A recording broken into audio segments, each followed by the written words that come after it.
Here at Equity Mates, we have two key policies. We hate fees and we hate jargon.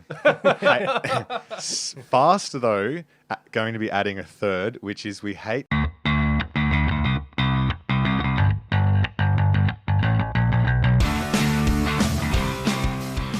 Welcome to Get Started Investing ETF Deep Dive. In this bonus series, we're going to explore everything there is to know about exchange-traded funds or ETFs so that you can feel confident to use them in your investing journey. This series is proudly supported by BetaShares, and we've brought in some of their experts to break it all down for you. My name is Bryce, and as always, I'm joined by my equity buddy, Ren. How's it going, bro? I'm very good, Bryce. Very excited for this third part of our three-part series on ETFs. Yes. We've covered what an ETF is, Yes. all the basics you need to know. Then we got stuck into some of your options, and the big takeaway from that is the options there's a lot. They're not unlimited, but they're pretty bloody close. This third one, I think, is probably the most important, and speaking personally, the one that I need to learn most about. So I'm very excited for this episode. Welcome to the show. Because your ETF journey doesn't stop when you buy that first ETF. No. There's, you got to think about what you're building in terms of a portfolio, Yep. and then there's some management steps that you've got to, keep in mind and keep doing. So I'm excited for this one because I think I'm going to learn a thing or two, along with everyone else. Likewise, Ren, and it is our delight to welcome Alistair Mills from BetaShares. Alistair, welcome to the show. Hi, gents. Thanks for having me on. So, Alistair, before we get started into, as Ren said, sort of building your portfolio using ETFs and then some of the admin side of things that is boring but important, really important to know. We love to hear, firstly, what you do at BetaShares, but also your first investment. What's the story? Successful or not? That grin makes me think it's a good story. So my role at BetaShares, I look after the institutional side of things. So your asset managers, super funds, insurers who are starting to use ETFs more and more. So we're looking to expand that out. I also do a lot of our portfolio analytics. So advisors, professional investors who are looking to look at their asset allocation or security selection, we've got capabilities to help them. So I do a lot of that side of things as well. We can use all that knowledge to help build a portfolio. In terms of my first investment, look, it's actually a bit of a boring one, I suppose. Like having worked in ETFs for the vast majority of my sort of investment time frame, ETFs have really formed the base of my portfolio since then, and coming to Australia as well, where everyone loves some specky stock selections. Things have actually got a little bit wilder on the small side, and with that, some of my portfolio returns have actually deteriorated. Some shocking calls, but first investment. Being quite young when I did it, was pretty focused on the technology side, so the Nasdaq 100, and that's served me pretty well actually as a call. Yeah, can't go wrong. That's a very sensible first investment. I know. That's how it should be. Yeah, I know. I lost 99% of my money on my first investment, so I'm envious of your first investment. That was the first one like that. I bought plenty of stuff that's lost me plenty of money, more like physical assets. But no, investment wise, it was reasonably sensible and boring, I suppose. Hey, nothing wrong with that. No, nothing wrong at all. So I guess we want to separate this episode into two separate parts. The first part around building a portfolio, and then the second part around managing your portfolio. So if we start with building your portfolio, and we start quite broad, I guess, what are some of the key consideration individual investors should be thinking about or factoring in when they're building a portfolio? Yeah, I think some of the most important things are really knowing what type of investor you are. So probably the most important is your time frame. How long have you got? And that's really going to determine how much risk you can take. If you're, a retiree and you lose 99% of your money, you might not necessarily have the time to make it back. Whereas if you're 18, you've got years and years and years.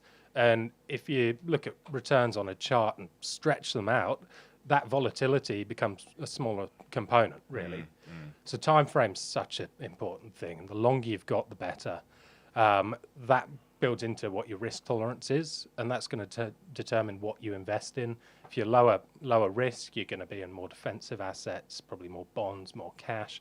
If you're higher risk, and you've got longer, you can take some riskier investments there. So that's a huge one. And then probably finally, how much time do you actually want to spend managing your portfolio? That's a good one. That's a really big one. Yeah, like you can actually build a really good portfolio just with a few ETFs that's going to serve you really well. You don't have to look at it quite as much as if you're picking individual stocks or getting really detailed with it. So how much interest have you got? How much time do you want to spend would be another one. 3 really sort of simple things to understand. Something that is often poorly understood is the term diversification. And that's another key consideration when building a portfolio. What are some of the different types of diversification that an investor sort of should be aware of when building their portfolio?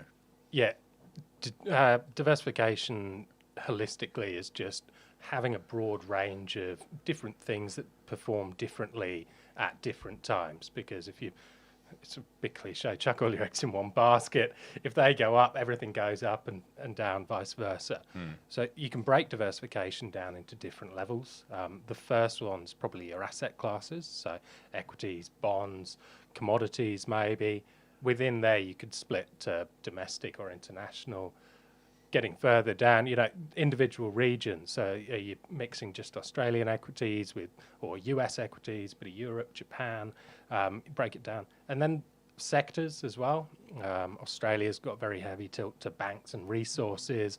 So you might diversify into technology, which you can get through something like I said, the NASDAQ before, but US stocks or some specific sectors within Australia. And then finally, you've got the individual securities as well. I mean, you could either hold one stock, and just hold Apple for your technology exposure, or you could hold 100 of them, and that's going to diversify you further. So just on that point, you're a beginner investor and you've just bought your first ETF, which are sort of touted as a good way to diversify, and you're thinking about building a portfolio of ETFs. You've bought, say, the A200, which follows the top 200 stocks in Australia.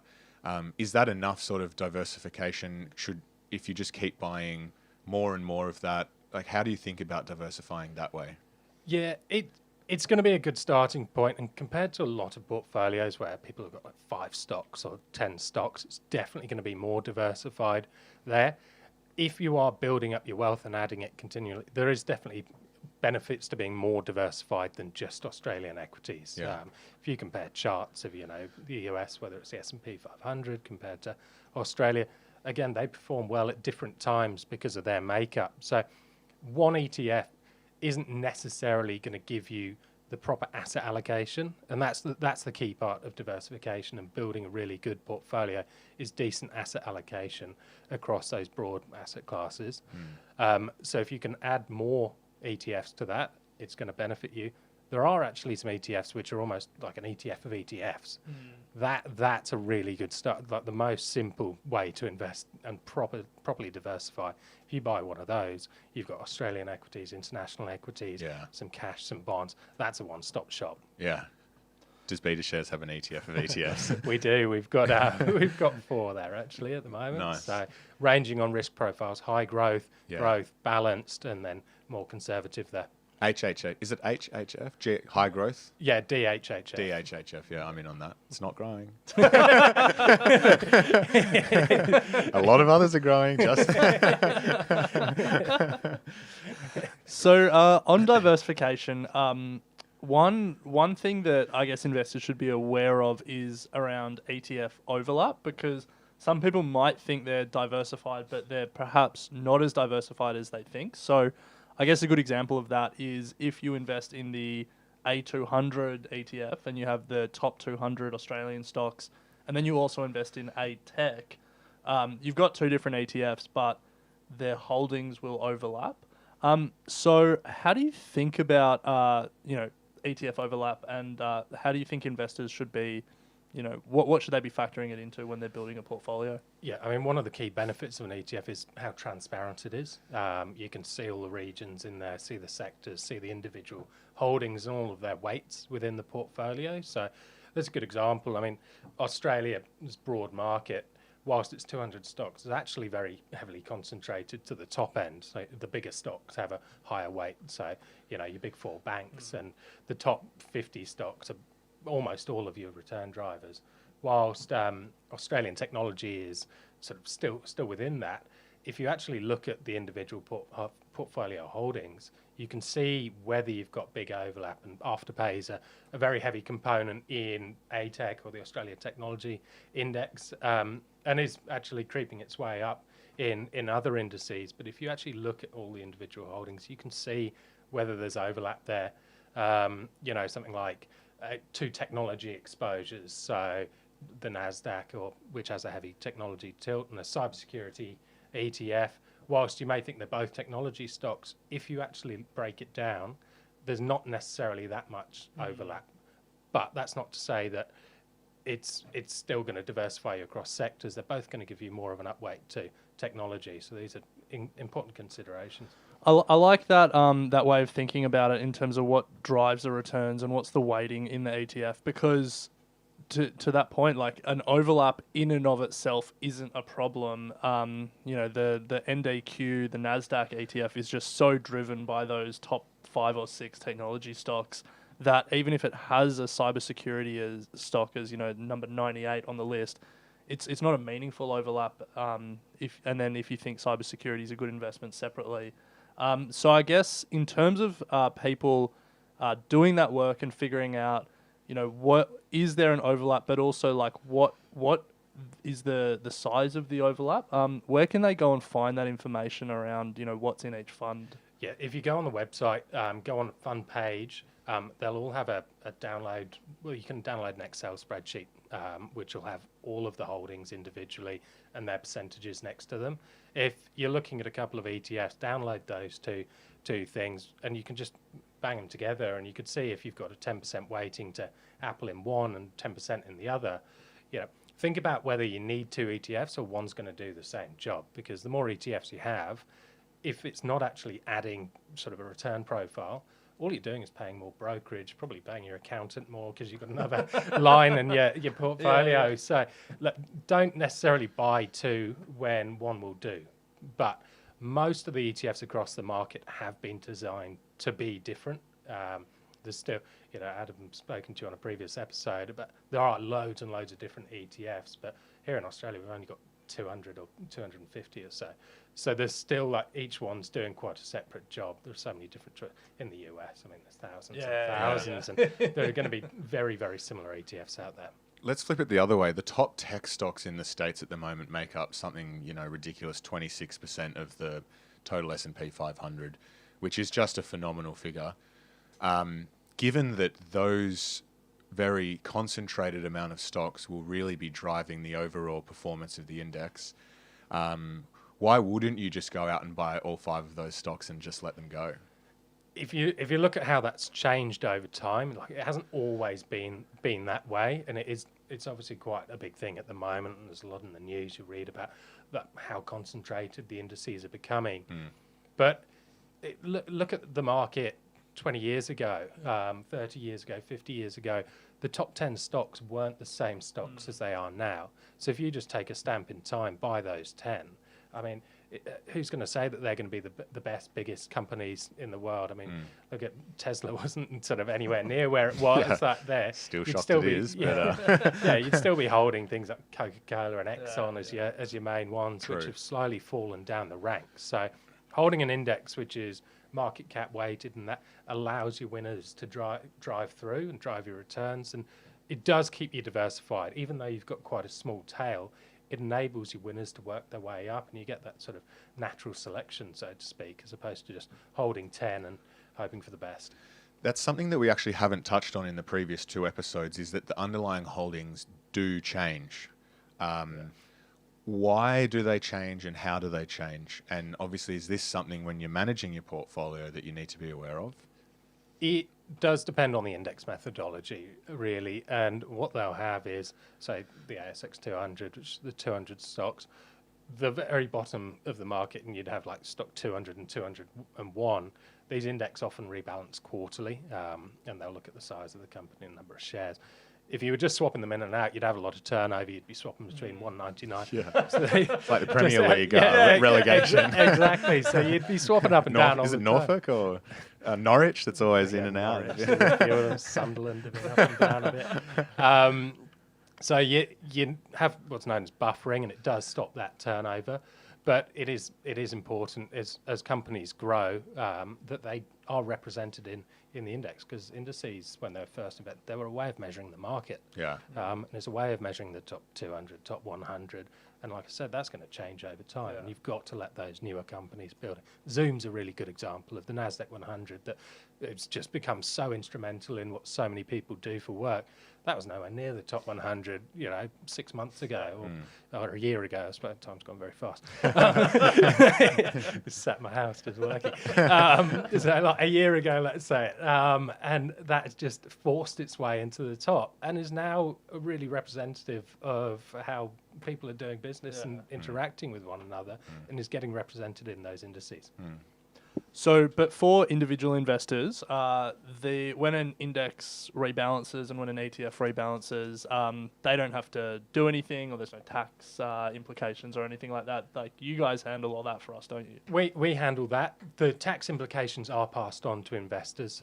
So if you think of a fund or an ETF, like, we're going to be at the top marginal tax bracket. So any capital gains that are through, say, rebalances and creations and redemptions, which can get streamed out, but do have an effect, or distributions, you as the individual are taxed at your marginal tax bracket. So it's not all done at a fund level. One thing that does get taken into consideration is if you look at where your international ETFs are domiciled. So if you buy just a US listed ETF that's holding European stocks, you've got to pay tax on the US investment that you've made, and they're paying tax on the European investments that they've made. Whereas if you just buy an Australian domiciled, US fund, it's just one layer of tax, and you don't have to worry about doing they're known as W8 Ben forms, and you fill that out to stop yourself paying double tax. Whereas if it's an Australian fund or an Australian domiciled fund you're investing in, that's done at the fund level. So it just makes your life a lot easier, avoids you necessarily paying twice as much tax. So if we recap on building a portfolio and then we move to managing a portfolio, for an individual investor, there's a number of considerations that they need. Their time horizon, their risk appetite, and those two things feed into the strategy, I guess, and then from there, things around diversification for asset allocation. And then the final one, which I thought was really good and one that we haven't really touched on much, is then your ability or your desire to actually spend the time doing the work. And it's funny, when you said that, I was thinking about some of the interviews we've done. We've had everyone from someone who believes all you need to buy is one ETF, an MSCI All World Index. You buy it, you hold it for 40 years, and you're all good. To people that spend, 14 hours a day studying individual stocks. There's just such a range of different, I guess, appetites to spend time. But the long and the short of it is there's no one right way. No. Whatever your appetite is your appetite. And I guess ETFs give that whole range of people an opportunity to benefit from the stock market. 100%. Like it just really depends on your interest as much as anything, and how much time you've got. People dedicate their lives to being professional investors, and their skill set is researching all of these individual companies. And then you've got others which their skill set sort of building the portfolios, and they might use ETFs to do that. And you've got ETFs which hold thousands of stocks. You've got some which hold 30 stocks, and they can be used to make more tactical tilts, be a lot more active in your portfolio compared to a really broad market broad market ETF like the MSCI World that you said that's got about 1,500 stocks. Makes it a bit simpler. So let's move to managing your portfolio, something that is particularly important but sometimes often overlooked or misunderstood. Here at Equity Mates, we have two key policies. We hate fees and we hate jargon. Fast, though, going to be adding a third, which is we hate share registry paperwork. They send out so many damn letters. Every trade you do, every decision you make, letter. So look, someone out there who wants to disrupt the share registry business, copyright, we're going to do it. But for those of our listeners who have no idea what I'm talking about, share registries, let's just start with the basics. What are they? Yeah, so they apply whether you're buying individual stocks or ETFs. Because you buy an ETF on the exchange, so you're not buying directly from the ETF provider like BetaShares. There's a share registry that looks after your holder information. Because you're buying a fund, you buy units within that fund. They look after your details. They look after your tax statements. They'll send you letters on distributions, and they keep your information there. So they do a lot of the administration and communication on our behalf to individual investors. Like you say, they send out a lot of letters. Yeah, saves you, but really, I mean, come on, we're copying it. I get them as well. You go paperless. Does make a difference. Most of them seem to. Yeah, you do still get a lot of papers. So it's something that could. Yeah, the question is, do you actually? So, for example, let's just take a practical situation. When I buy a stock, the registry, BetaShares will communicate with the registry that I've bought that stock, rather than you send me a letter saying, here's your CHESS and HIN and here's how many units. The registry would do that, send it to me. Do I actually need to keep that paperwork? Look, most of it will be stored. I wouldn't recommend you just throw it in the bin. It's pretty not that I've been doing that at all. Nowadays, it should all be kept on a system, but you just in emergencies, if you lose your hard drive, the cloud goes. I think in defence of share registries, before online brokerage was a thing, and before of course. But they just haven't caught up with the critical times. purpose. They still do serve a critical purpose. I'm just having a bit of fun and games with the amount of letters that they send. So let's just recap. So they're the sort of middleman that, you said holds information and that sort of stuff. Is there anything that an individual investor needs to do or understand? They've bought an ETF, then what? Yeah, so when you buy an ETF and your trade will settle through your brokerage, you'll get a welcome letter that'll come through, and you'll have your HIN. You should log into the share registry when you do that. And different ETFs or different providers will use different registries. It's the same with individual stocks, whether it's Link Market Services, Computershare, there are others. You log in with your HIN, your postcode, and your provider. That'll show you what you've got. From there, probably the most important just starting point would be check your bank details are correct on there. If you are receiving dividends, make sure it's going into the account you want, because otherwise it gets lost in the. It doesn't disappear, but it'll be held with us as opposed to going with you, and you'll wonder why it's not there. Again, with dividends, you can elect to do a dividend reinvestment plan. It's called DRP. So if you're an accumulator, you're not worried about, you're getting paid a salary, you're paid to work. You don't need dividends to pay your bills. So you can automatically reinvest those dividends, and we'll do that automatically, and it will save up until you've got enough to buy a unit, or it might already be multiple. Automatically reinvest, saves you brokerage, just goes straight back into the fund, and you'll hold more units. So that's a really important consideration, particularly for people who are looking to accumulate wealth. And then finally, all your tax statements are on there. So you just download a PDF when you're doing your tax return or speaking to your accountant, and that's all kept on there. So dividend reinvestment plans are something that a lot of people have questions around, especially with ETFs, I think, for that exact point. They want to just keep accumulating while they're younger. So do all BetaShares ETFs offer the ability to do dividend reinvestment plans? Yeah. So some of them you can actually decide what percentage you want to do. It's not necessarily just an on or off, but keeping it simple, yes, you can do it across all of them. It makes it really easy. And a common question people have is, let's say A200's unit price is around $100 at the moment. Let's say I receive $25 in dividends, but I've elected to participate in the dividend reinvestment plan. How does that work? Yeah, so that'll be held in an account, like a custody account, on our behalf, and that's all pulled together until you've got enough cash to buy a whole unit. So you'd need 4 distributions, let's say, to get that $100 unit. Until then, it's just sat as cash.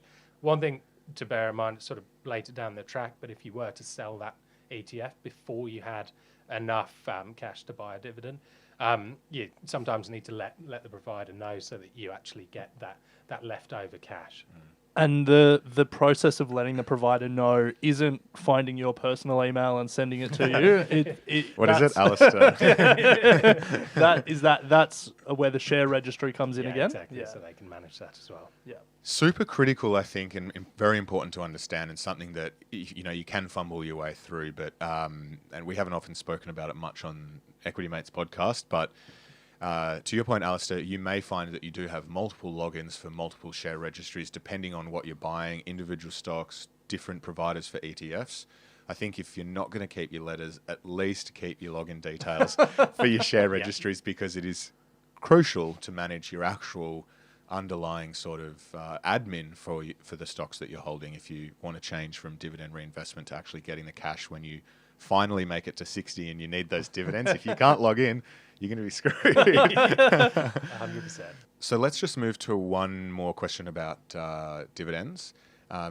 Franking credits, another sort of love of Australians for good reason.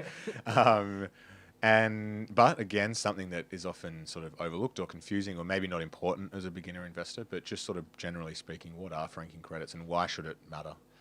Yeah, so franking credits these days are quite an Australian-centric thing. A lot more countries used to do it and have slowly pulled it back. You saw what happened when Australia tried to do that. Yeah, Not even turmoil. Stop franking credits, just stop paying people money for their franking credits. So that was an interesting period. But so a franking credit, it's called franking here, imputation credit. In its simplest form, just stops you paying double tax on your dividends. So an Australian-based company, if they're earning revenue in Australia, they're already paying tax on that. It stops you paying tax on top of tax already paid. That you can get right down into some that's critical good stuff. high level. How do you know if your dividends are franked? So it will say on the fund page whether they're franked, and part of that distribution statement will give an estimate. The ASX website also has some good franking information. If you look in the dividends section, for every distribution gives you an estimate. It's only applicable at the end of the tax year. You don't get franking credits each month or quarter. It will be as 30th of June approaches. And you need to look, not everything is franked. International equities aren't going to be franked, obviously. Not 100% of Australian equities are franked if all of their business is offshore, bonds, cash. So it's really simple, and you'll see on the fund page on the website, you'll see what percentage it's franked and whether they're actually eligible. And then let's use A200 as an example. They pay a distribution, and that's really a roll up of all the companies that are held in that fund's dividends. Yeah. And so it's the same with franking credits. Whatever those underlying companies pay in terms of franking credits gets passed through to the ETF holder. Yeah. So the fund is invested in all of these individual companies. Obviously, it receives all of the dividends and the associated franking, as you would if you were an investor buying the individual securities, and then all of those are distributed equally to the investors that hold it over the X date. And then if people aren't sure what the franking credit amount is or anything like that, again, is it go to the share registry and you can get all that detail? Yeah, so the first place you go, just go onto the fund webpage, have a look through the announcements, or just have a look through ASX announcements, and it will give you a breakdown. Other than that, the share registry is really good. Just find your distribution statements, and that will give you some information. The other option is your brokers, and I'm not going to throw a broker under the bus, but one of the brokers that I use prepares tax statements by the end of October. And it's like, my tax return's due before then. Like, that is of no help to me, and it adds no value getting it in October. So, you know who you are listening. Sort that out. Ren, speaking of tax, what should, and this is not directed to you, Ren, this is directed to Alistair. I was going to say. What must, it's a confusing time of year, end of financial year. It's enough to sort of be dealing with ATO as it is, but you've just taken on some investments for the first time. you've got your ETF sitting there, they've paid a distribution or a dividend, or perhaps they haven't. What should an investor be thinking about? Look, it's just think about which ETFs you've got in your portfolio. Like you said, if you've got multiple registries, make sure you're remembering everything that's within your portfolio. Things that are going to impact your tax return will be what distributions were paid. So if an ETF doesn't pay a distribution, you won't actually get an annual tax statement. Yep. There's nothing to tax, and those distributions will be made up from dividends. There might be capital gains, as I said before. Those are distributed to investors. So all of these are going to impact how much tax you pay. If you've bought or sold an ETF as well, you're going to be crystallising your own capital gains potentially. If I've bought an ETF, it's gone up 10%, I haven't sold it, do I have to pay capital gains tax? No, unless the fund has paid you a distribution, there's nothing to do. As long as you're still holding it, there's no tax event. You're not actually crystallising anything. Yeah, nice. So some investors invest for income. Maybe there's a whole other class of investors that actively seek out ETFs that don't pay dividends because they want simplicity at tax time. Absolutely. I mean, I put my hand up. I'm one of those guys. I don't want any distributions. It's more of a headache. The more distributions you have, honestly, the more of a headache it can be. If you were just holding something that never distributed, and it's only once you sell that you got any kind of tax event, those don't really exist because you do have rebalancing in funds that is required. So, but if you could do that, be the simplest form. Are there tax considerations if you are paid a dividend but it's reinvested? Yes, there are. You are given the associated franking credits in that, like, they don't just disappear. So even if you were reinvesting all your dividends, you still get all the franking credits that would be associated to that. But it is still classed as a tax event. So because you've made income from that investment, Yeah. if you were paid the dividend and just reinvested it back in the fund, because that's all dividend reinvestment is. Yeah. It's just we do it for you and probably save you brokerage compared to what we're paying. So it is still a tax event there. Yeah, nice. So we've talked about how you manage the process while holding. The main things are jump on the registry, make sure you know what's going on there, don't lose your logins. Don't lose your And logins. then- Buy a shredder. And then obviously at tax time, there's a number of considerations, especially around the distributions.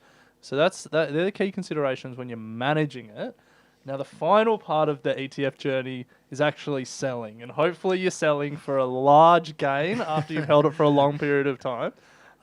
So I guess if we start broad, and this is kind of a how long's a piece of string question, but I'm going to ask it anyway. When should an investor sell an ETF? There quite a few different reasons Yeah. you could sell, actually. Sometimes you just need the cash. I've done it. I've sold things, and that might impact which ones you sell. You might sell something at a loss because you're not going to give yourself a tax bill if you just needed the cash to make an emergency payment. Or some people invest for something. You might be investing for a deposit on a house, and when that time comes around, it's going to be time to sell some of your investment. So it's not always like a tactical play. Other reasons people sell, there may be a new ETF that's come to market that they prefer as that sort of core exposure. Others, if you are being more active with it, the more tactical exposures, you may have had a 6-month view on, Europe or the UK has been like incredible value since Brexit, and you thought that was going to sort of work out, and then COVID came out and trashed that. But you've made some tactical active positions in your portfolio, and you see something else that you'd like to tilt to. So it's not always 100% buy or sell. The other thing is, if you're rebalancing your portfolio, and this is a key one, like if you invested in two stocks or two ETFs, whichever one performs better is going to become a bigger part of your portfolio because that monetary value is going to increase. An important part when you are building a portfolio is rebalancing. So you're keeping to what your original asset allocation was. So you might trim something off and reallocate it back in, on a stock-specific basis. Anyone who bought Afterpay at $8, that's now worth a considerable more money in their portfolio, and they may take some profits and bring it back down because now you're heavily exposed to one stock. So as something grows, it can actually alter your diversification. To close that out, we've spoken about what you need to do when you buy and when you're holding. Does an investor need to do anything other than obviously hit the sell button? Is there anything they need to consider when selling an ETF? It's pretty straightforward in terms of the sell process on screen is very similar to the buy process. After that, when it comes to the registry, you'll get another letter. That'll be your exit statement. It'll tell you when it was that you sold, because these are going to have tax implications. Knowing how long you held it for. Yeah. Going back to franking credits, you have to have held something for 45 days to get franking credit. So if it's been less than that, it's going to. So there are a myriad of different things that are going to impact what happens after you sell, and most of them are to do with tax. Yeah. Like I said, I'm not a tax advisor. It's Yeah. one of the more complicated issues we can see. It is annoying to understand, but just record your transactions in any way possible, I think, because when it comes to tax time, if they go, oh, what'd you sell? And you're like, shit, I did sell that. But when did I do it? What did I sell it for? Was it a loss? Was it a profit? Yeah. And if you don't want to record it all yourself, there are a bunch of websites and stuff out there that can help you do that. I mean, we've previously had the founder of ShareSite on the show before, but there's a bunch of others as well. But I think that timing point is a really important one as well, because there's all these rules, that franking credit rule. There's a rule around capital gains discounts if you've held an asset for over a year, and I'm sure there's a bunch of other ones as well. Record what you paid, how much you bought, and how long you held it for at a very minimum. Like an accountant will help you with all of that. Like they do provide a decent service, but just make it easy for them. And it is a lot easier now. Everything's online. I mean, even if you're using a brokerage account, the records are all there. Even if you have shredded all of your letters, whereas back in the day, you'd just be leafing through papers and you never know what you're doing. So most stuff is in one easy to access place nowadays. One final question about selling. Does anything change for an Australian investor if they're selling an Australian ETF or an Australian ETF that holds overseas assets? It shouldn't make too much of an impact, to be honest. If the fund is Australian domiciled, you've basically invested in an Australian security there. Again, it's going to have more tax implications is the thing. It's those franking credits, the CGT discount. From a broad basis, it shouldn't make too much of a difference. Yeah. The good thing about selling an Australian ETF that holds US equities rather than like US equities directly is that the timing piece, like you get it during the day. Well, that's true. You don't have to sell it 2 in the morning. Exactly. You don't have to stay up.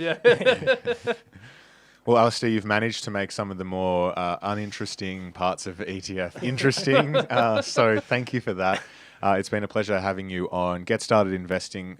Big thanks. And we look forward to keeping in touch. I think there's going to be many more questions that come through as our audience grows with this sort of product. So appreciate it. No, thanks very much for having me on. Yeah, hopefully next time talk about something more interesting than share registries, I think. We promise you will. But thank you.